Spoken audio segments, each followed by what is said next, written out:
Ladies and gentlemen, your 2024 Philadelphia Eagles are Super Bowl champions. Oh, the lighting is really weird today. Anyway, I don't care. Eagles are champions. I am more than ecstatic right now. Obviously, my voice is still not back.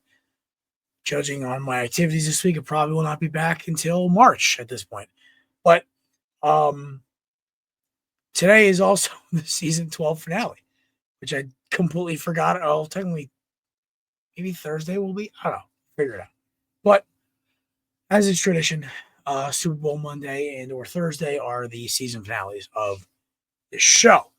All I can say is, one, it has been an awesome NFL season filled with more heartache and everything else I could imagine. But on top of that, I had an absolute blast with these fellas. Want to give a special shout out, obviously, to our producer, Nate, who killed it all year. To my co-hosts, Matt and Chris. Chris, of course, left us for to pursue some other opportunities, but he's still around. We love him dearly and wish him nothing but the best and appreciate him sticking with us. My boy Matt, obviously, thank you for being the best co-host a guy could ask for. There is nobody I'd rather run this back with every single week with than you, my buddy. Happy you're feeling better. Hopefully your wife heals up. I heard it. Apparently the bug's going around everywhere now, apparently. So just want to wish him and his lovely wife, Bianca, a speedy recovery. But, of course, we had a big game last night. It was kicked off exactly 24 hours ago. We had – I'm going to adjust this. This is lighting me. It's annoying me right now. Ooh, that's not bad. All right. I need like a light. Like right here. It's bugging the hell out of me anyway. Yeah, Philadelphia Eagles just took the Chiefs out to the woodshed. But before I go on a biblical level rant fueled by hot sauce filled bone broth, a good night's sleep, and a lot of protein, we're going to get the boys in here. So joining me now, of course, is my co-host, Anthony's father, a happy Jets fan, Swagoo. Yeah, I would say. I mean, I had no pull in this game. I just didn't want to see the Chiefs three-peat, and I don't have to see a Chiefs three-peat. So I would say very happy Jets fan. Oh, well, yeah, I don't know. Rodgers not coming back. It's just kind of like whatever to me. It's just, if he came back, it probably would have been the same thing. And if he leaves, it's just he's probably going to do well. So it's just lose-lose for the Jets. It just doesn't matter. If he stayed, it wasn't going to work out. If he goes somewhere, he'll probably do well. It's just how the life of a Jets fan. Nothing ever goes in our favor. So this football season sucked for obvious reasons. I'm sure Nate feels the same way. But it was cool watching, at least being able to see somebody that I'm close with, be able to celebrate something. So it was cool watching that game. Like you said, I mean, they old Yellard styled the Chiefs. I mean, this was notice my line. Yeah, this was pretty much as if they just brought back the Seahawks-Broncos Super Bowl. I mean, there's no other way to – like, that was just that type of dominance. That was the first Super Bowl as friends, bud. It's a long time. Look at that. A little full circle there. But the level of dominance in that game, like, that's the only other Super Bowl that I can compare it to. Absolutely wild. I will say this. That game was out of control. But you know who called me? After he literally texted me to make sure it's okay for him to call me. Because I have a very, very strict policy of I do not call the game over till I know it's over. And I was talking to our dear friend Robert Taylor this morning, diehard Chiefs fan Robert Taylor. And I said, it kind of sunk in around, I say, 3 minutes left in the third quarter when Devontae Smith scored. Then I was like, you know what, 34-6, it's over. But shout out to this bad man, our producer Nate, who called me. Wish me congratulations. I appreciated every minute of it. I got you, Buzz. First off, congratulations. I have never been this happy for someone. Like anytime I'm close with someone or work with someone. Did your I appreciate that, but did your microphone get dropped into a hallway? Did it? Is it not working? Yeah, I'm picking up through your earbuds right now. Holy crap! I'll fix it. But all right. Well, yeah. Appreciate it, buddy. I'll let you fix your microphone in the background. But There it is. yeah, there you go. Hello. But yeah, congratulations. The nicest microphone out of all of us. How the hell you? That's what I was saying. I was like, where is it connected to? But super happy, man. I'm just excited to for you to talk about the game today. The parade's on Friday, so I'm pretty sure you'll be heading boots on the ground, gentlemen. All right, I'm going boots on the ground. I had to miss the first one. I missed the second one. I made myself that promise. You gotta meet up with Chris then. Oh no, I fully plan on. I even might park my car at his house. I'm going full out. There we go. On Valentine's Day too, out of all days. If you're watching, I'll pay for the Uber. Just like I'm not trying to drive my truck into downtown Philly. No. It's on Valentine's Day, right? It is Valentine's Day. Wow. Oh, the city of brotherly love. Hey, love hurts. Oh, love hurts. Awesome television commercial, by the way. That was a good one. I like that one. You're very creative. But I was Puppy Monkey Baby came back. What? Puppy Monkey Baby came back. Puppy Monkey. Oh, Nate doesn't know. No. Maybe I don't know. Maybe like 10 years ago, there was a Super Bowl commercial, and it was Puppy Monkey Baby, and it was a really weird, creepy. It was a baby's body with, I think, a monkey's torso and a pug head, and he would just dance around the living room. It was a Mountain Dew Kickstart commercial. Yeah. Okay. No. I know. Okay. And it was probably the weirdest like Super Bowl commercial I can remember. Yeah. And then he came back for that Instacart thing. That was crazy. I think the weirdest commercial I saw was the bathroom break one. I was working and I was watching at the same time.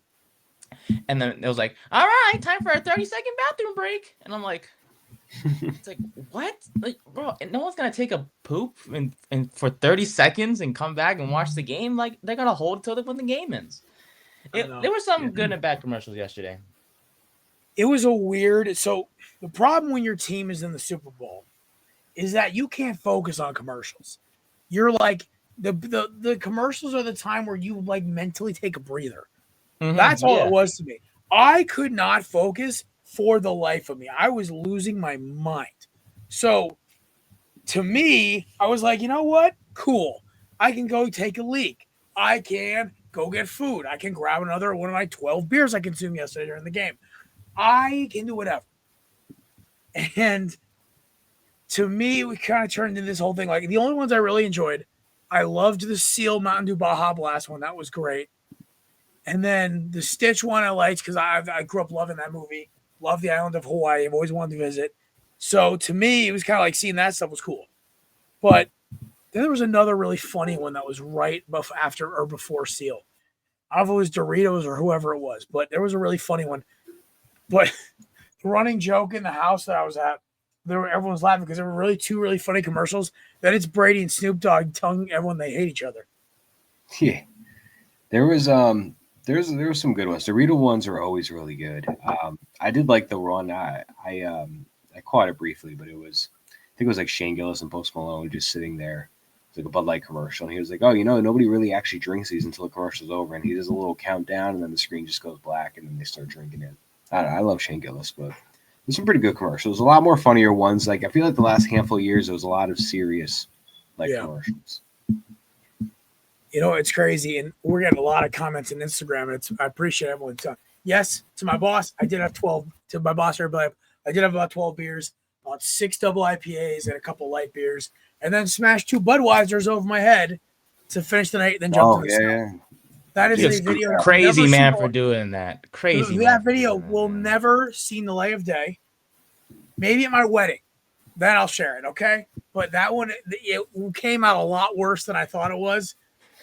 I actually didn't even look that fat on camera for once, so it was nice there. But it was the fact that I just kind of sprawled like a drunk panda into the snow. Yeah, you did. My family up on the deck laughing was the best part. But were you barefoot? No, I had flip-flops on. Well, not pretty much. I've done barefoot runs in the snow before. I used to do it when I was a kid to get like 5, 6. Like I wanted a Star Wars action figure. Used to jump out in the snow. Like, hey, Pop, I'll run to the tree and back for $5. He'd be like, that's a fair trade. I'd take off sprinting through the snow. Hey, $5 at back then is. I wish I saved all my $5 when I was down back that age. But it was a fun time, and I appreciate all of our fellow Billion people for stopping by. Obviously, it's been really cool. So I'm not gonna lie. Yes, shout out to our boy Stacy. He did say all of the Georgia players winning Natty. I know my man from Georgia would love that winning the Super Bowl. I'm sorry, but yeah, the Bulldogs all came out to play yesterday. All of them made a play once or twice, but yeah. So there's a lot to unpack here. So I guess we'll just start with we got the commercials out of the way. Thank God, 'cause I'm done talking about it. I don't care about the halftime show. Take it as you will. Some people liked the messaging behind it. Some people like, oh my God, he sung Not Like Us. It's like, I never cared. Everyone's like, dude, are you hyped about the halftime? Like, to me, it's just like, yeah, I know. Like, my favorite part of the halftime was Serena Williams crip walking. That was my favorite part. Love me some Serena. She's always one of my favorite athletes. So that was cool. Watching her just like, she looked great. Listen, retirement's doing her wonders. She looks great. Freaking out there, crip walking, making fun of her ex-boyfriend Drake. I love it. I love Petty, especially when it comes to relationships. So, loved it. If you guys would know me at all, I'm a very petty human being when it comes to exes. So, I was like, a lot of symbolism that a lot of the older generation were missing. And what I will say for anybody listening that we're one of those ones that had to post on Facebook how you hated the halftime show and you couldn't understand anything. There is a lot more to music than just Billy Joel and Bon Jovi. Well, and also for all the people saying I couldn't understand anything he said, you're probably the same person that throws Pearl Jam on and loves every second of it. I don't know what Pearl Jam. Why did you have to quote the tweet Hector put in the chat? I know. Shout out to Hector. I don't know what Pearl Jam is saying. No, it's just the symbolism. Listen, there's a beef between him and Drake. I know. And it brings out Serena Williams. Serena Williams curved Drake. Drake came out of pocket, talked about her and her husband. So this was petty, like you said. It was a great show, in my opinion. He played the song. We were all waiting for him to play. Listen, I didn't like the Maroon 5, halftime show years back, but you don't see me complaining about it. You know what? At this point, I'm done. I don't care. People are going to bitch and moan about music. I'm a country boy. I love country. I'm a country fan. I am kind of a redneck, as much as you can be from being from rural Connecticut. I like country music. I grew up loving rap. I still do. I grew up with Kendrick. Got big when we were seniors in high school. I watched his career progress. I loved watching him in the Super Bowl. I think he did a great job? That was a mid performance. I could have done better. I love the symbolism. I think he leaned too much on the whole rap beef. I loved the SZA appearance. I thought she was great. Her voice is incredible as always. So I like that part. I was like, you know what? It wasn't bad. Solid 6, 7 out of 10. It was great. It's Kendrick, dude. He's one of the best rappers of all time. To me, as a fan of a team in the game, I don't care about the performance.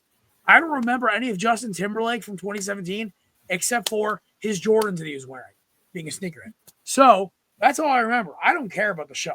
You know what? Listen, I hope people enjoyed it. I hope people got the messaging out of it, whatever. It doesn't matter to me. So that's why I'm trying to move on from this, because I understand your point, because you're right. People complaining about it got to realize the rap, rock, country, everyone's got has a kind of a demographic, right? I would love for them to get Post Malone doing his country album next year. Maybe a little rap music with it. I'm not sure. Or maybe get Chris Stapleton or Luke Combs, one of these bigger name country artists. Jelly Roll would be insane. I bet you, my bold prediction is within the next 5 years, Jelly Roll's halftime performance. That'd be cool. So that's my point, though. Everyone's got a different point of music they like. Some people like EDM and DJ stuff. Like, dude, that's their vibe. I like country. I like country, rap music, and like classic rock. Like I like some alternative and my guilty pleasure, Matt. This is soul music. Like Matt's caught me walking into my dorm. I'm like doing a little snap step to some Temptations. I love that music. I do. It's like something I've been a fan of since I was really young. So I think people got to relax about getting all like, oh, I didn't get it like that. I'm like, don't watch the halftime show. Who cares? Seriously, the whole like complaining over the halftime show. It's like, get your fat ass off the couch, go get a beer. I think I pretty much covered that one. Yeah. No, I think you said it perfectly. There's way too many things in this world going wrong or going right, or more important things like the damn game itself, than to complain about the music in the halftime show. If you actually care about the game, the halftime show is like a mild thing. Oh, and shout out. It's to entertain the sports ball people. I want to say a shout out to all the pretty much the non-Chiefs fans at that game. I know there was a lot of green there, but there was a heavy boo for Taylor Swift when she popped on that screen. That was, and I heard her face was amazing. She's like, "What is going on?" I was like, "Oh, nobody wants to see you at a football game." Her and Ice Spice were like, yeah, she brought Ice Spice again. That was not the good luck charm this year. well, it's so funny. Allegedly, I don't know if you put this in the chat or somebody did, but I guess Travis was very heartbroken that Taylor was getting booed because he saw on the Jumbotron they were booing her when she was on.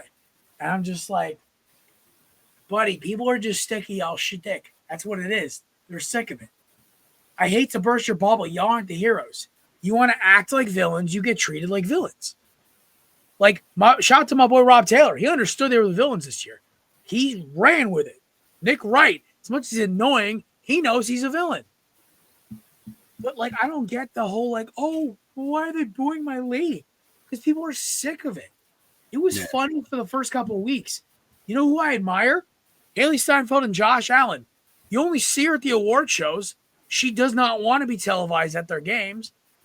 Jalen Hurts' fiance, Bree, she's barely seen. The only reason I know who Darius Slay's wife is because she's hilarious as hell. She's a great follow on Twitter, by the way, Jennifer Slay. If you don't follow her, the amount of smack she talks is hilarious. Very similar to Al Horford's different team and everything, but when do you ever see, like with Russell Wilson, when do you ever see Sierra on TV? Exactly. And that's Sierra. Dude, nobody cares, dude. They're there to watch their husband or boyfriend play, and then they go home. Yeah, maybe they have a cool fit on. They'll post it on Instagram. That's all you need. The NFL went way too hard at this, and it made everyone hate them. Oh, by the way, this handsome gentleman here got the prediction correct. He predicted belt to ass on Sunday. So, Plank, congratulations, you won. Yeah. Plank may have been the reason why we had that kind of a game. Facts. I mean, like, this dude is smarter than all of us, apparently, because he was the only one who said on our Thursday show, he goes, it's going to be a blowout. Philadelphia's going to look a lot like Tampa and Seattle. At least that's my vague memory of Thursday, because this weekend was a lot of alcohol ingested from wakes, funerals, Super Bowl parties. It was a weird weekend for your boy. Anyway, so that being said, Plank, congratulations. You are the champion of the picks for this year's Super Bowl. And that random garbage time touchdown from Worthy within, I think, like 3 or 4 minutes left in the game, that cost me my fourth quarter. Oh, it's 2 minutes left. Cost me my fourth quarter square. Oh, that sucks. I'm sorry, buddy. I didn't even qualify. My mom, she picked a couple, and like I walk in the party, and she's like, "Yeah, I bought a couple squares for you, me, and Dad." I'm like, "Lit," and I realized we got like crap numbers. I'm like, "Damn it!" Yep. I had like 1 in 5. I'm like, "Ah, dude." I had a buddy. Shout out to my boy Brian. His girlfriend Jay, she ended up winning like almost a G last year on squares for her job. That is wild to me. She watches 2 football games a year, Super Bowl, and maybe if it's randomly on a Sunday while they're hanging out. That's what he told me. I'm like, that's crazy. But good for her, man. I never win at those square things. I don't care. I just bet on the game. Yeah, I did win a random $16 from FanDuel because I put I put like $5 back on the Eagles win the Super Bowl back in September when I was on the Vineyard. Put that money down, and then I got a random update. You won $16 on DraftKings. I'm like, how? I'm like, oh, Eagles future. And then I want to put like $5 more on the Eagles to beat the Chiefs. I had it with like $20 in my account. I already ordered my Philadelphia Eagles championship T-shirt. Dude, if I was an Eagles fan and I would be living in the glory, I would have bought the freaking Blu-ray DVD. Yeah, same here. I would have bought everything. DVD, yeah, cups, mugs, bathroom. Hey, fellas, I got an entire offseason to buy all that joint. True. I'm probably gonna get like a Jalen Carter jersey with the patch, maybe Saquon, or maybe like because apparently I'm CJ GJ's published. That's according to DJ. They still sell DVDs. like, do they still produce new? No, they don't even have. So like when you look in the NFL shop, all you see is 2 different hats, 3 different t-shirts, and a hoodie. That's all I saw. Mhm. By the way, I was smart. I actually bought the Fanatics one this year. No, the Nike one. I didn't get the Fanatics one. But like to me, because like I had the Fanatics one for Super Bowl 52. Just fit weird material. I didn't like it. So I got the Nike brand one this year. I'm very excited. But we should probably talk about the actual game itself, right? It's a good time to get in there. Yeah, right. I mean, one other thing I wanted to bring up. Did you guys see how DeAndre Hopkins was complaining about the referees this morning or after the game? But what are they all crying now for? He's crying. Kelsey's crying. He dropped Mahomes 2 crying. wide open balls, man. Man, Oh my God. everyone crying. It's ridiculous. Oh, by the way, the final score of the game really was 40-6. Those 2 Yeah. garbage touchdowns don't count. Yeah, no, you have to have watched the whole game to understand that 18-point deficit was really more like 30, 35. It was 30. It was 35. Like, let's be honest here. Patty, I'll even give you the last one, but the second the starters went it out on defense, y'all have to mail it at that point. Yeah, all of us, he just chucked it to Worthy, like out of just nowhere. Yeah, against our backups. I'm like, Pat, I hope they. I was yelling in like an Irish accent because about 15 beers deep at that point. I'm like, Patty, you better score against our backups. So, like I'm screaming at the TV. I was watching the game, and me and whoever else we saw like Worthy caught a big pass, but it was when you guys were up 34-0, and he spins the ball on the ground and flexes, and I'm like, bro, you're down 34 points. Go back to the line of scrimmage. There's like 3 minutes left in the third. Well, also like what cracks me up is so I guess we'll start off. Did anybody else get like really upset besides me and Nate when they called that AJ Brown catch back? Yes. Yeah, Yes. what the fudge was that? Yeah.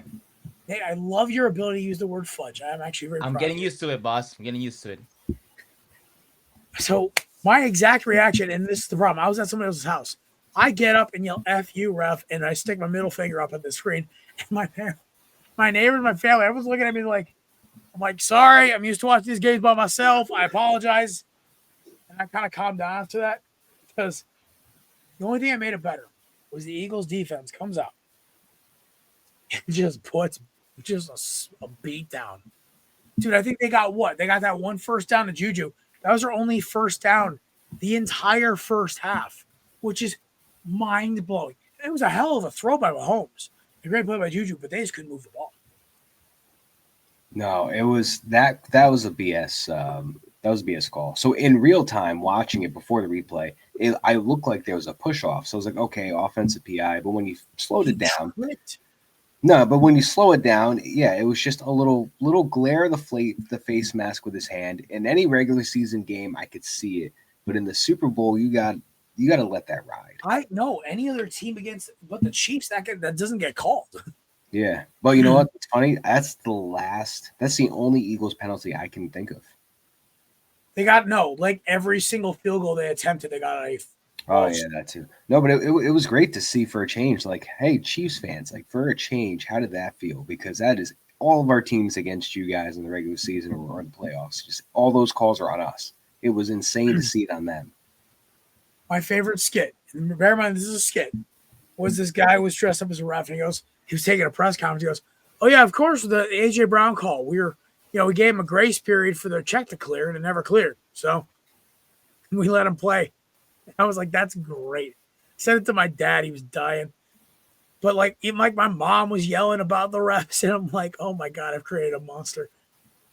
Yeah, no, My mother she made sure I gave her an AJ Brown jersey before she went to work yesterday. She wore it to work. She wore it to the party.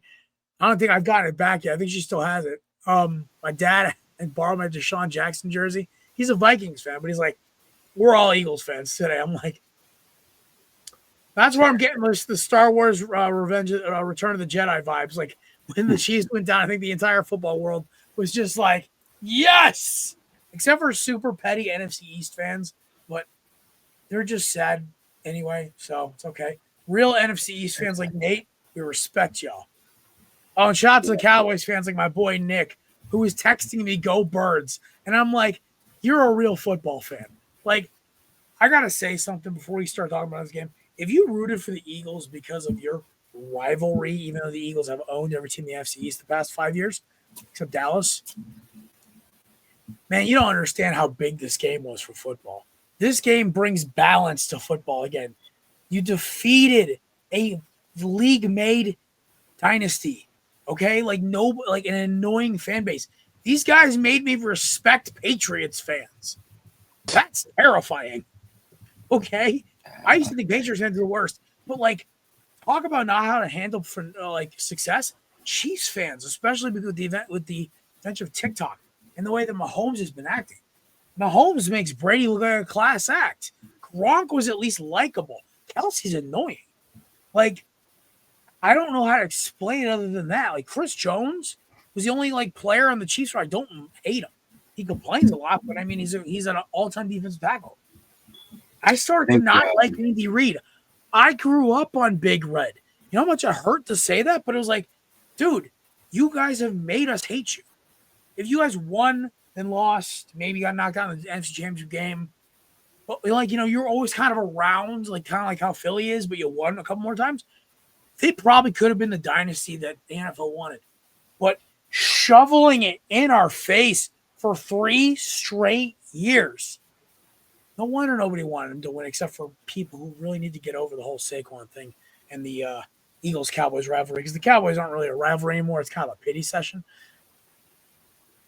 Dude, I had a Commanders fan text me. He goes, dude, good luck. Make us look good. I'm like, what do you mean? He goes, dude, if you guys put up as much points on them as you did us, we look even better. I'm like, I like your logic. That's great. Yeah, even pretty much majority of Bianca's family that were Giants fans were like, I'm just rooting for Saquon. Which is great. I had Jets fans besides you were like, yo, let's get back in a ring. I'm like, yes. How are you not happy for these guys? Like, that's why, like, I wanted to name the show tonight, but I think honestly Nate's title's better. But to me, the title I want to do is the good guys ended up actually winning for once. It's kind of a long title. I think it should be kind of the theme of the show today. Maybe besides Becton, shout out Becton, Uzama, and Braden Mann, all former Jets players. Becton, America's punter.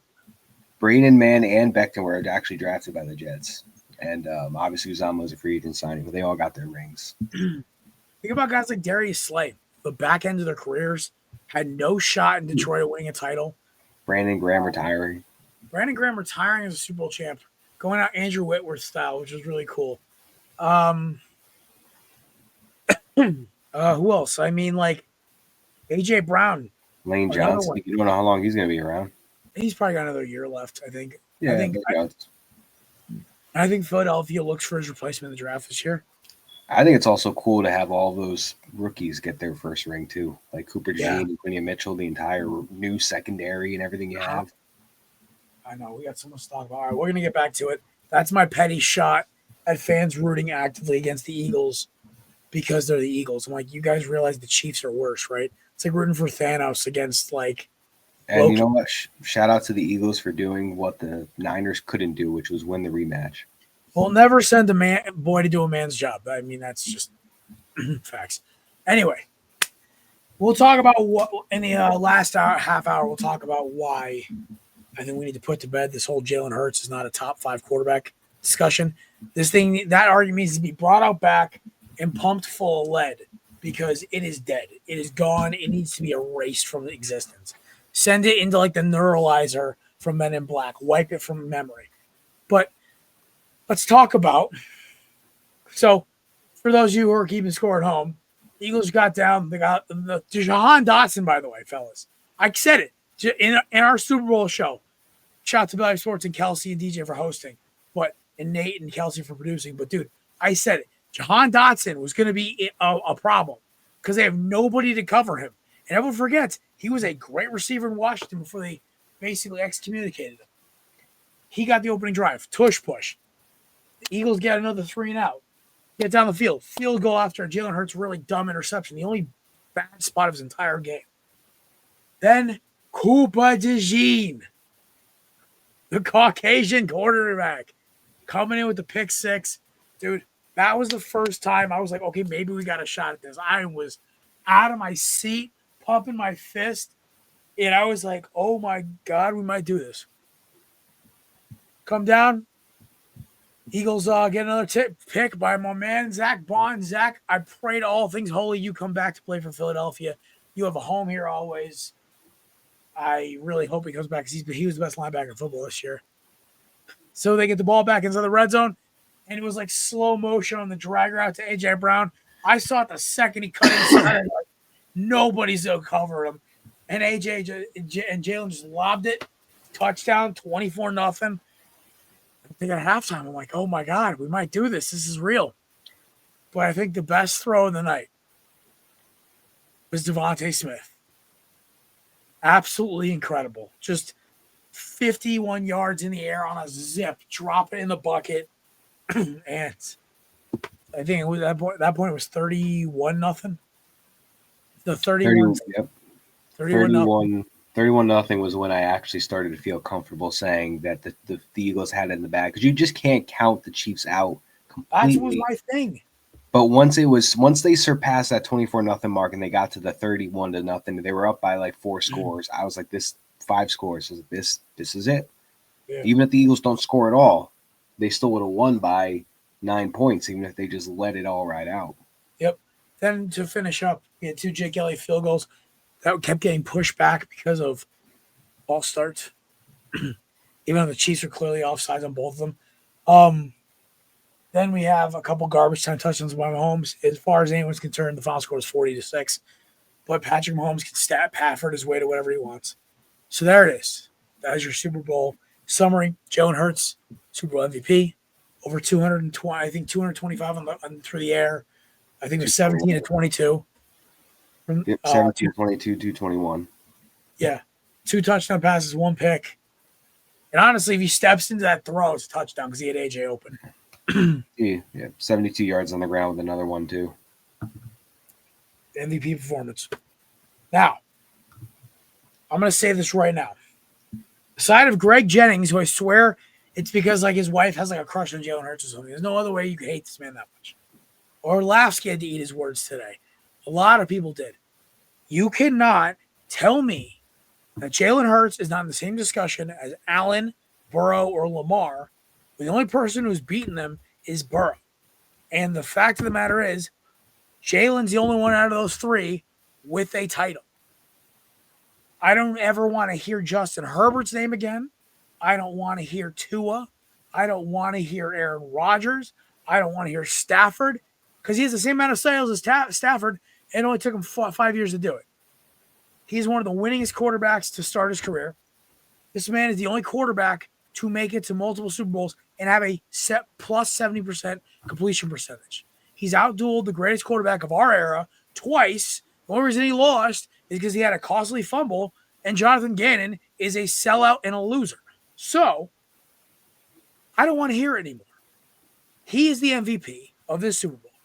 He is a multiple time Pro Bowler, a second-team All-Pro, and he's also now a Super Bowl MVP. Second MVP voting back in 2022. And he's 26 years old. Has the lowest cap hit of any player. I think he's the lowest cap hit of any second contract quarterback in the league. Nate, if you want to look that up, it's only $21 million. I don't know if it's every quarterback, but with second contract guys, he has the lowest cap number, which is stupid. For reference, Daniel Jones this year was 40. So, I don't want to hear it anymore. He is a top 3 quarterback to me. I will give you Joe Burrow or Josh Allen. You can pick one of them. But you can't pick both. It's Mahomes, and then there's the 3 of them. He's better than Lamar. Lamar was given every weapon in the world and still couldn't get past Buffalo. And then Joe Burrow, it's great he can do all these things, right? But, he still made bad mistakes. And Josh Allen, I love it, man. I want to see him get some elite weapons as well. And I guess we'll see next year, because I guarantee they're going to go out and get a number 1 receiver. Maybe T. Higgins goes up to a Buffalo. Maybe. I don't know. Maybe they go get a guy like I I'm trying to think of another free agent wide receiver might be available. I think Marquise Brown was reported that if the Chiefs don't bring him back, that he'll probably head up to. That's like comparing a Toyota Corolla to like a You might get a Devontae Adams release. I know. I think he still wants to go to West Coast. Yeah, get somebody for him that's going to stretch the field, though. He needs to stop going where his best friends go. Yeah. Devontae. Derek Carr, Rodgers. Hey, Devontae, come play with us in the slot. We'll take you. Oh, that'd be ridiculous. Number 17's available, bro. Actually, no, it's not. Kobe Dean's got it. Yeah, I was going to say Dean wears it, yeah. I was going to say, come wear 18. It's a cursed number. Who wore it last time for you guys? Jalen Reagor. Oh. We know how that went. I think Ian Buck wears it first now. Our fourth string quarterback. Super Bowl champion Ian Buck. Yeah, that's true. Wild. Fighting Irish. Oh, man. Before we go into this game again, can we talk about the Carson Wentz trade now that that's completed? Yes. I was hoping when you guys brought this up, so I didn't have to. Oh, man, that's insane. God bless you, laddie. Mwah. This jersey's like the best prop I have in here. Dude, when I saw that, I was like, "There's just no way." I thought like the. Hey, Matt, you want to tell the folks at home what they turned the Carson Wentz trade into? Yeah, let me pull up that graphic because I'm pretty sure I sent that. You did. I just want to give you the credit. Oh God, here it is. Oh man, the Carson Wentz trade. Eagles players acquired using the picks from the trade that sent Carson Wentz to the Indianapolis Colts a few years back. So the Indianapolis Colts received Carson Wentz. And the selections that the Eagles made with the draft compensation in return, Devonta Smith. They did the famous trade with the Titans in the draft to get A.J. Brown. So they essentially snagged their 1-2 wide receiver core with the Wentz trade. Then they spruced up the defense, drafting Jalen Carter and the sweet Riesling himself, Cooper DeJean. 4 starting impacted players. You got Smith, Brown, Carter, three all-pro caliber players, and maybe one fourth one coming soon. Yeah, who made one of the best? Who made a pick 6 in his rookie year of the Super Bowl on his birthday? Cooper DeJean. That is just that's insane. That's got to be in recent time, modern day NFL. It's got to be the best trade. Like after it all unravels, that you probably could have. Maybe like the Lions one could be like a heavy number 2 if the Lions won this Super Bowl, but this is one of the best trades that I've ever seen just unravel. We'd like to thank the Indianapolis Colts and the Tennessee Titans for being absolute boneheads and giving us so many weapons and allowing Howie Roseman to continue his quest to be the greatest general manager of all time. That's 2 rings for Howie right now. Thank you. And to make it even better, I should say, Wentz was on the field yesterday for the Super Bowl, obviously as an opposing quarterback, and had to watch his team win it, his other team win it, his former team. And thank you to Joe Shane for giving you guys the best running back of this past season. I think honestly, Saquon might be the best running back in the league still. And my favorite part about this is that he's got 2 more years left with Philly. Let's run it back, baby. And the fact that Nick Sirianni said in the postgame press conference, "Hey, Kellen, let's run it back." That was okay. What'd you say? That's petty? Is that the right word, boss? Petty-ish? Okay, I was gonna say. Dude. Oh yeah, by now we should know. We should be finding out because they said right. It should have been announced today, but it hasn't. Oh, dude, that's gonna be such Liam Cohen part 2. He pulls a Josh McDaniels. No, he doesn't. Liam Cohen, because Liam Cohen ends up going anyway. He pulls a Josh McDaniels. Oh. And like Josh McDaniels goes back and wins a title. My bold prediction is Kellen Moore stays with the Eagles. The Saints are like, what are we gonna do now? And they go and they call up Joe Shane and John Mayer. They're like, hey, we want Mike Kafka. Give it to us. Mike Kafka is going to be the head coach of the Saints within the next week. So here's my prediction. Jeez, no. Here's my prediction. Kellen Moore. I like Kellen Moore. He helped win the Super Bowl. I liked him in college at Boise State, by the way. Hell of a quarterback. If you guys never got to watch, Nate, I know you're young. Go on YouTube and watch Kellen Moore highlights from Boise State. He was incredible. 2011, Kellen Moore was broken. He's a cheat code. Anyway, so So let's see. Who are some of the coaches who could be on the hot seat next year?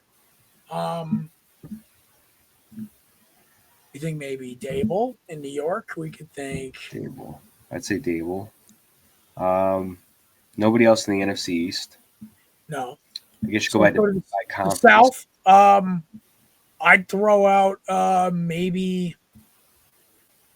I wouldn't say because the Bucks have won the division 4 years in a row now.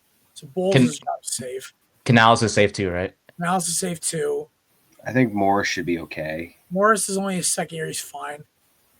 Maybe McVay retires in LA. Shanahan? Shanahan in San Francisco. There's another one. He might want to move on finally because I have a feeling he's not satisfied with the Broncos. I think McDaniel and Gannon are fine because Gannon at least showed improvement. Mike McDaniel's not safe. No, I'm talking about McDonald. I meant with the Seattle. Oh yeah, McDonald's fine. McDaniel though, down in down in Miami. So here's my prediction. Let's say Mike McDaniel gets fired. A better opportunity, right? I say Kellen Moore pulls a Ben Johnson, Josh McDaniel hybrid. Decides not to come back. Waits a year. Possibly makes another run with Philadelphia. Then takes a head coaching job at Miami. It's not exciting, but I would also put Kevin Stefanski on that list. Yeah, Cleveland. Because, dude, he ran Baker out of town. He didn't greenlight the Watson trade, but he didn't stop it. He's now responsible for their best defensive player in decades leaving. So, Patty, I honestly, Cleveland, Miami, I would take both those jobs over New Orleans because Cleveland's going to find a way to get out of Watson's contract. They'll find some way to do it. And then, because if they find out, I'll tell your wife, bless you. If they find out Watson got hurt from doing a TikTok and that's how he re-hurt his Achilles, I think they don't have to pay him. That is correct. They saw him on a TikTok without his walking boot, and that To not go too specific, basically. So here's the thing: is Deshaun Watson may have just screwed himself, and that may be Cleveland's saving grace. So if I'm Kellen Moore, I don't have Spencer Rattler shoved in my face. I don't have the whole deal with Derek Carr's contract. I don't have the worst cap casualties in league history because this is the year the buck stops here for that Saints voodoo with the cap. It's not. Ask our boy Cruz. It's not going to be good. So I think, unfortunately, Kellen Moore decides right back, and he pulls a Josh McDaniels, goes back, hopefully wins another chip. So there you go. That is my theory. Kellen Moore will not be the head coach of the Saints. I think him winning the title and the fact that the Saints, he hasn't announced it yet. If I'm a Saints fan, I'm terrified this afternoon. Yeah, and also I feel for all those individuals that were actually at the Super Bowl last night because I've been to that stadium. It's not comfortable. It's not. The seats are very close, very tight. Not a lot to look at. It's not a place you go for comfort. It's a place you go and hope that everybody stands so you can also stand. Exactly. Yeah, so it got released earlier in the week, I saw, or early in the day yesterday, that Kellen Moore was, oh my God, Barstool wins on this one. Best headline. Sorry, I was trying to find any updates on Twitter about Kellen Moore. It says pouring out for Jalen Hurts, who was kidnapped and forced to spend a day at Disney World. Honestly, that's real. I mean, look, it looked like him and Bree were having a great day on the roller coasters. So, I mean, listen. He's already there? Yeah, he's already there. Holy crap. The rest of the team flew home today. He joins them tomorrow. Holy crap. That was quick. Right? But, if I'm, So, yeah, nothing is official with the Kellen Moore thing. I'm not seeing it. So, who knows? I mean, I'm not seeing anything right now. So, maybe he's got to think about it. I don't know. Maybe he also doesn't want to work with Mickey Loomis. Yeah, well, I mean, that's the problem. They won't fire him as the GM. That's what scared away all the other candidates. So, I don't know. This is a weird scenario to me. And the fact that it hasn't been announced yet, I think tomorrow will be the tell-all. Okay. I think if it's not announced by tomorrow, there's a problem. I think today could be just, hey, you're enjoying the Super Bowl win. Let's enjoy that. I agree. But I will think if I'm a say- Saints fan, I should be a little nervous. I will say about the game, pretty much our keys to victory was what needed to happen for them to win this game. So we talked about how I obviously said if it isn't broke, don't fix it, which I still stand on that. I mean, Saquon was just a menace this entire season. Why would you stop feeding him the ball when that's just been working, which they technically didn't stop feeding him the ball. He had 25 carries. He only had 57 yards, but the Chiefs defense is great against the run. Now, we all said they're 18th against the pass, so Jalen Hurts is going to have to put that team on the back and start throwing. You're right. Yeah. Hey, But there was one thing they were wrong, though. They did not send a single damn blitz. yeah, that's 60 insane. dropbacks. No blitzes. Half of them were pressures. That's insane. And we Dude, said that's you got to attack him through the air. He may have only had 221 yards passing, but you had to have watched. You had to have actually 160 paid. That was literally after they took the starters out. Yeah, but you gotta you have to watch that game and just see the way Jalen Hurts played to know that he I controlled. just DVR'd it this morning. I'm literally going to Yeah. watch it again probably tomorrow. He dominated that entire game. He dominated the Chiefs. He controlled them. He was just the key to the win for that team. And then you said it best. You said you have to put pressure on Patrick Mahomes. You can't let him sit pretty in the pocket. You have to actually get to him this time. The pressure And was poor. Yeah. The entire first half, every drop back he had, there was pressure. There was at least contact. There They was a got stack. There was an 2 or interception. 3 sacks in a row, or 2 sacks in a row to pick Yeah. six. Insane. It was just back to back interception drives. I was just crazy. I just have never seen Patrick Mahomes this uneasy. I've never seen the Chiefs this unprepared. I've never seen this embarrassing of a performance by Patrick Mahomes and the Chiefs. It was great to watch, but it just had to be rewarding for that to be your team, to be able to do it to them. There's just not many well-run organizations out there that were capable of at least being one of those teams to do it. The Philadelphia Eagles were obviously one of them, and they got the job done at the end of the day. They exploited the weaknesses of the Chiefs perfectly. They had an amazing game plan, and the Chiefs just didn't have an answer to. I think they expected the whole Saquon thing, like they've been doing for the last couple of playoff games. And the Eagles came out and said, we're going to actually use our quarterback that was in the MVP conversation a few years back, was in the Super Bowl a few years back, can put the team on his back. That's exactly what happened. The only thing, this is like 99% perfection. The only thing that could have made this better is that last carry to Saquon, where he kind of actually started getting a little run going. If he actually broke that and just iced it right there. That would have been nice. Because He made an impact in the everyone receiving would have game. hit their overs. He made an impact in the receiving game. He's Saquon. great in the receiving game. What do you have, 55 yards receiving or something Yeah, like that's the most he's had in a while. I will say real quick, I'm very proud of Jalen Hurts. I think I texted you, boss, yesterday about it. When I talked on the show about, the keys to what I thought the keys of the game was for the Eagles to win, that was Jalen Hurts. And he did such an incredible job yesterday. I said a few times in the past on my own show that he's not a top 10 I'm looking quarterback. forward to that show, by the way, tomorrow. Oh, boy. You guys have comments on? We do, yes. So we'll be catching you tomorrow, boss. And All right, just hopefully text me when you guys are about to start. I'll make sure I stop chopping wood tomorrow. Make sure I come in. Poor Oh, Brian. the petty tour is coming, baby. Oh my god! But I'm super proud of Hurts, man. I mean, I wanted him to make an impact with his legs and with his arm, and he did both with such efficiency and had a great impact on this game. I'm just so proud of him, man. He was incredible. Saquon had a sort of a kind of rough day on the ground. Let's be honest, not his usual numbers compared to what we've seen this postseason. I'll give Spags credit. Yeah. Man. Dude, he's been that guy since he was your DC back when you were a child. Yeah. Oh yeah. Phenomenal. Back when he was our DC.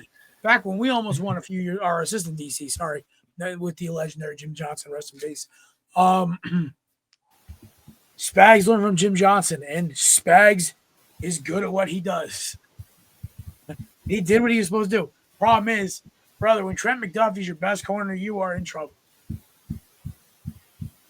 Yeah, AJ Brown was cooking him until that pencil. If it wasn't for a BS flag, McDuffie would have, I think, had a yards allowed of over 100.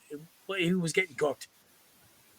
I think the prison system needs to do a wellness check on the Chiefsaholic too, just to make sure he's doing all right. Oh, he might pull a. Oh, never mind. I'll say that for off. No, no. I'll say it off air. It's Yeah, okay. All you I'm need to saying win is he that lost a ball. lot of commissary. I'm sure. A lot of ramen packs and Kool-Aid powder, What is it, honey the buns. pickles in the bag or whatever the hell they are. Yeah. He lost a lot of snacks from the vending machine. That ball to Devontae Smith. Oh, that was a beauty. Chef's kiss. Right in the bucket.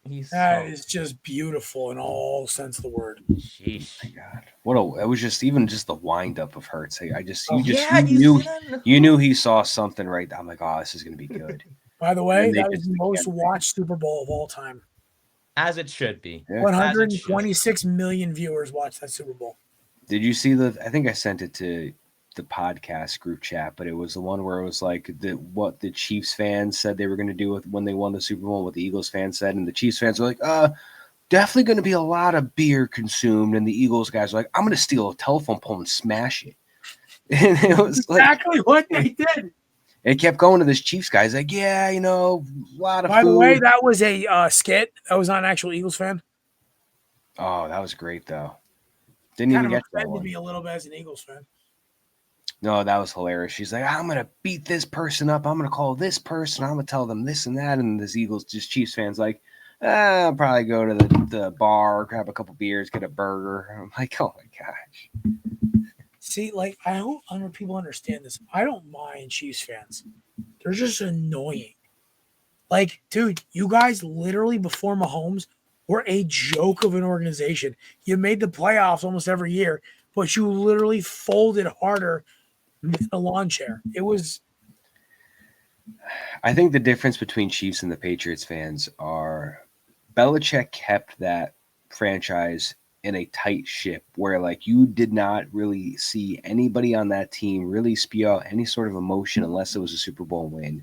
But they were like, don't give anything to the media. We're on to next week, this and that. Like they didn't play the villain role. They just played we were here, we did our job, and we're on to next week, this and that. Where the Chiefs are actually kind of like WWE, UFC style, like they're almost developing the villain character. Yeah, they're like what? I don't know WWE villains, but like they kind of like a Sean Strickland vibe. Who got? By the way, he got his butt whooped on Saturday too. The Chiefs give me like Colby Covington vibes, where it's like they try hard to be the bad boy because they know they're the villain, and they're like everybody hates us, and we're going to play into it. They try and play the part. Where the Patriots are like, we know nobody likes us, but that's because we're really good. We just somebody beat us if they don't like it. That's all I can say. And I like respected the straightforwardness, but the Chiefs are just they're trying very hard to play the villain role in life, and I'm like, don't do that. You're not the WWE. You're not selling that guy, pal. You're not that guy. You're not that guy. You're not that guy. One thing I want to say is like, I saw some people like you, and I hate the Eagles because I hate their fans. Well, you think Eagles fans are gonna be nasty to you when we get told we hate your team because of you guys? It's a little irritating, right? It's like you created us. Yes, Philadelphia has always been kind of a mean, nasty town, but it's gotten worse over the years because, by the way, I've met very few Eagles fans outside of the Lincoln Financial Field where we are encouraged to be loud, obnoxious, and mean because, helps our team win. But you meet Eagles fans outside of the stadium. Most of them are normal. Outside of, like, the general, like, complex, like, outside of Xfinity Live and the parking lot. You run into an Eagles fan, even, like, I won't even say I'm not even that mean as an Eagles fan. I honestly am pretty fun. I like talking about other teams' football. I love football itself. Most of the Eagles fans I know from up here are honestly very mild-mannered and nice guys. And girls, we just love our team. But you guys make this vilified, like, look of what Eagles fans are, and it's not true, honestly. Cowboys fans aren't even that. I mean, I've met a couple, but it's very few and far between. They're as delusional as people say they are. Most of them are just cynical and self-hating, like Kelsey. But it's all good. We were called on to. We literally were what the Thunderbolts movie's trying to do. We were the bad guys trying to stop an even worse bad guy, and we did it. Yeah, you had to just root for the lesser evil. We literally were the Suicide Squad. Yeah. The movie, YouTube, the movie. Yeah, the DC movie. DC movie, James Gunn. Great movie. You know, Harley The one with John Quinn. Cena. Couldn't see Yeah, him. John Cena. Okay. Sylvester Stallone. Shout out Rocky playing the Manaue, the shark. Oh, okay. Bird. It's my favorite line of the whole movie. He's just sitting there on the radio. Bird. I'm like, that's. We all have that one friend who literally just has ADHD as hell when he's drinking. Yeah. Me. Anyway, so we already talked about Hop. We already talked about Jalen. We already talked about Jalen's commercial. Yeah, that's cool. Eagles defense, dude. Josh Sweat, 2.5 sacks. Milton Williams, 2 sacks. Jalen Carter, Nolan Smith, multiple pressures. Milton Williams, a strip sack. Zach Bond, INT. One of the hardest hits of the night was Quinyon Mitchell absolutely leveling somebody. He didn't play, but I forgot about Bryce Huff. Yeah, well, he was so bad this year. He won't be on the roster next year. Dude, he was so bad. Honestly, I can understand him getting cut if they need to make some cap space room for like a Montez Sweat. Or a Myles Garrett. Oh, that too. Oh, man. If y'all get Myles Garrett, I'm done, man. But I'm just listen. If we could make some sort of deal, I will take Bryce Huff back in a heartbeat. Okay. He just worked. He just worked with us. You got to take his money though. I mean, yeah. I mean, if I'm gonna, it's a gamble, but I'll take the gamble. I mean, yeah. I feel like if he all you got to do is pay his money and maybe give us a fourth round pick. Yeah, might as well just send that with the third or whatever I said. Keep Reddick. You keep that lazy bum. You already got the draft compensation. I'm just. We want more. I don't think I'm keeping. I forgot about him. I don't think he's coming back. There's no way. How to tank your entire NFL career in one season by Hassan. But it just never works. Like I'm not a player to register the legitimate amount of stats for the sack numbers to count without registering an actual sack. Yeah, he needed 10 to make it a second. He had half of one. It just never, like, I saw Le'Veon Bell sit out, didn't work out. I saw Melvin Gordon sit out, didn't work out. And then Hassan Reddick wants to try it. Didn't work out. Like, fellas, just go play. Yeah, please. If you're on the Jets, for the love of God, please just play. Honestly, there were a couple of games that could have won where they just needed an edge rush. Yeah, there's many games where it was one possession or it was probably a field goal. But you want Thibodeau? I think I'll keep Will McDonald. Okay. I'm not upset with Will McDonald, but wait, okay, so you want Thibodeau gone, but you want to keep Azeez Ojulari? Honestly, we picked up Tip's option. We're most likely to, but if he doesn't show up for like this season, I swear to Bob, I'm gonna lose my crap. He's not worth what he's asking for. So the option is like 16 million, which is fine. Like it's a 5th-year option. It's not bad. It's just he's so. I don't want to go too much into it, but he's such a one-tool speed pony, where it's just like I'm sick of it. Azeez gets hurt too much, and yeah. But more importantly, Fangio's job was the easiest job yesterday. The fact that he only had to rush 4 guys and get 6 sacks and pressure Mahomes 16 times is insane. It wasn't easy, Nate. The coverage combinations were insane. Like Pat had nowhere to go. Yeah, he only had to rush 4. That's like the easiest thing for maybe the D-line coach. At least in terms of blitz concepts, but to do that, your coverage has to be on point. Mm-hmm. And he had all the guys. Yeah. His coverage combinations were incredible. So, yeah, Vic Fangio pretty much heard the whole 0-8 stat come out before the game, and it was like he took that personally. And then the entire Eagles team had the MJ flu game against the Chiefs. Yeah, because they mysteriously all got sick on Wednesday. Yeah, and they played like MJ flu game out there. Just putting belt to ass. All right, we got about 5 minutes left. So, do you guys got anything else you want to cover about the Super Bowl? We will announce Wednesday if we're doing a show. The only issue is I am traveling Friday morning to go to a certain victory parade in a certain amazing city. And maybe still like that. So I'm just not going to do it. I don't know, man. It was just such a perfect night. It was like cinema. like, I don't know. People were saying it was a terrible game because it was so one-sided. I thought it was the greatest thing ever watching. Just like how could, even though it was at one point 34-0, you guys wound up winning 40-22 with some garbage points at the end of the game. Like, how could you not say that that was an amazing Super Bowl when it was the Chiefs that were getting their butts whooped this time and the calls were against them 90% of the time? I think this was just the perfect, like, the best way to describe it was like when I saw the Jets beat the Patriots, like dominate them in the beginning of the year, I was like, this was like cinema. This was like poetic cinema. This was like the most perfect way for this game to go. And that's how it felt for this game. This was the most perfect way for this Super Bowl to have possibly have gone. For me, I feel vindicated as a staunch Jalen Hurts defender. Yeah, Jalen Hurts stock is skyrocketing. I said this kid had the potential to have a Jordan-esque effect on this team. I wasn't wrong so far. But what was really cool, I want to give a shout out to football fans around the world who are not fans of a certain Kansas City Chiefs team. It was cool collectively rooting for my team. I know it was a 1-week rental. I know you're back to hating us tomorrow. It's okay. We did our job what you all asked us to do, which was stop a three-peat. The second three-peat we stopped in the last 20 years.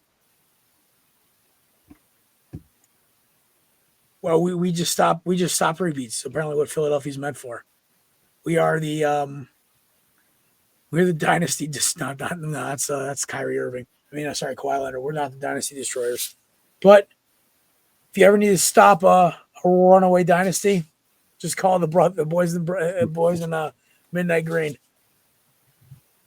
I'm happy the media circus that we've endured for the last 2 weeks is over. If I hear one more story about how the NFL teams in white are 32-1, you know who the one was? No, the two, they were the Eagles and Chiefs. Like, these stats are so stupid. Vic Fangio's 0-8 against Mahomes. Yeah, with the Broncos, their quarterback ilk, and the Dolphins, who can't even find a way to have a paper bag.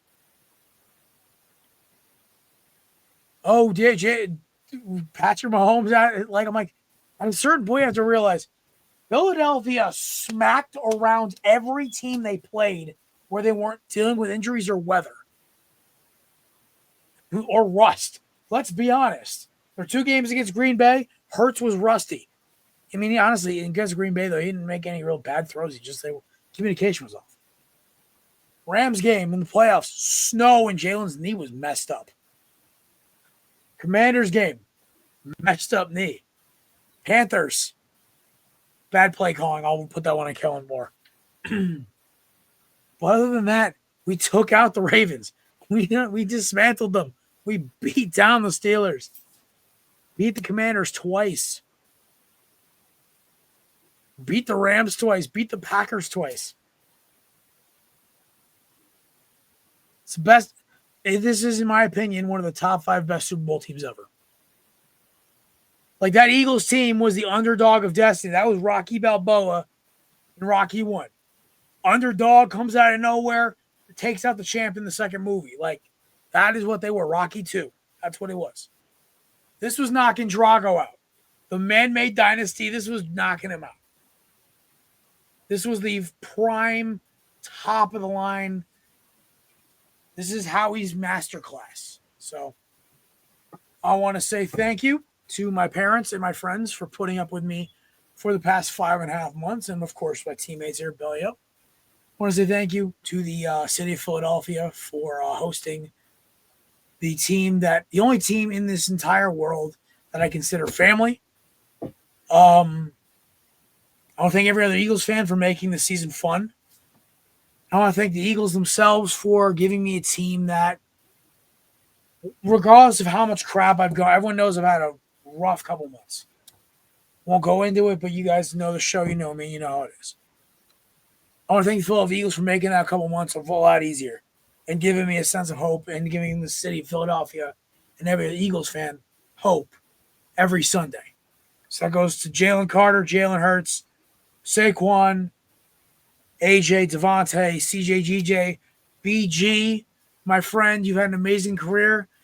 I don't know if you'll be a Hall of Famer, but hell, man, 2 Super Bowl rings, 15 years in the league. You've strip sacked Tom Brady. You've chased down Patrick Mahomes. So the rest of the O-line, D-line, linebacker, Zach Bond, hell of a season, man. You should have won Defensive Player of the Year. Surtain was a joke. He was a great player, just compared to Zach Bond's not close. And the rest of them, man, I hope we get everyone back. If this was my last game watching Milton Williams, Josh Sweat, Fred Johnson, Zach Bond, and Isaiah Rodgers and Kenny Gainwell, I appreciate all of you. Thank you for making my experience as an Eagles fan incredible. And other than that, folks, this wraps up season 12. We'll let you know about a show Thursday, and we'll announce when the start of season 13 starts. I probably believe I think it will either start Monday or next Thursday or something. We'll do something fun. But that about wraps it up, folks. Shout out to our sponsors, Righteous Felon. Promo code BELLYUP for 15% off. Got a bag of the Maryland crab flavor again. Always sensational. SeatGeek, promo code BELLYUP Sports for $20 off your first initial purchase. And our friends over at Canips, promo code BELLYUP20 for 20% off your purchase at checkout. I will see you folks soon. For myself, Nate, Chris, and of course, Big Bad Matt, we will see you guys in a few days. Look out for Boots on the Ground content live from Broad Street, where me and Chris will be on Friday. So it's going to be a fun time. So, Fly Eagles fly, boss. Fly Eagles fly. Go Birds. One last go Birds for the season, boys. Go Birds. Go Birds. Go Birds. I hate saying that, but it's fine. Just for you, Okay. boss. You got to root for the rebellion once in a while there, Nate. I got you, boss. Hey, I got you. All right, boys.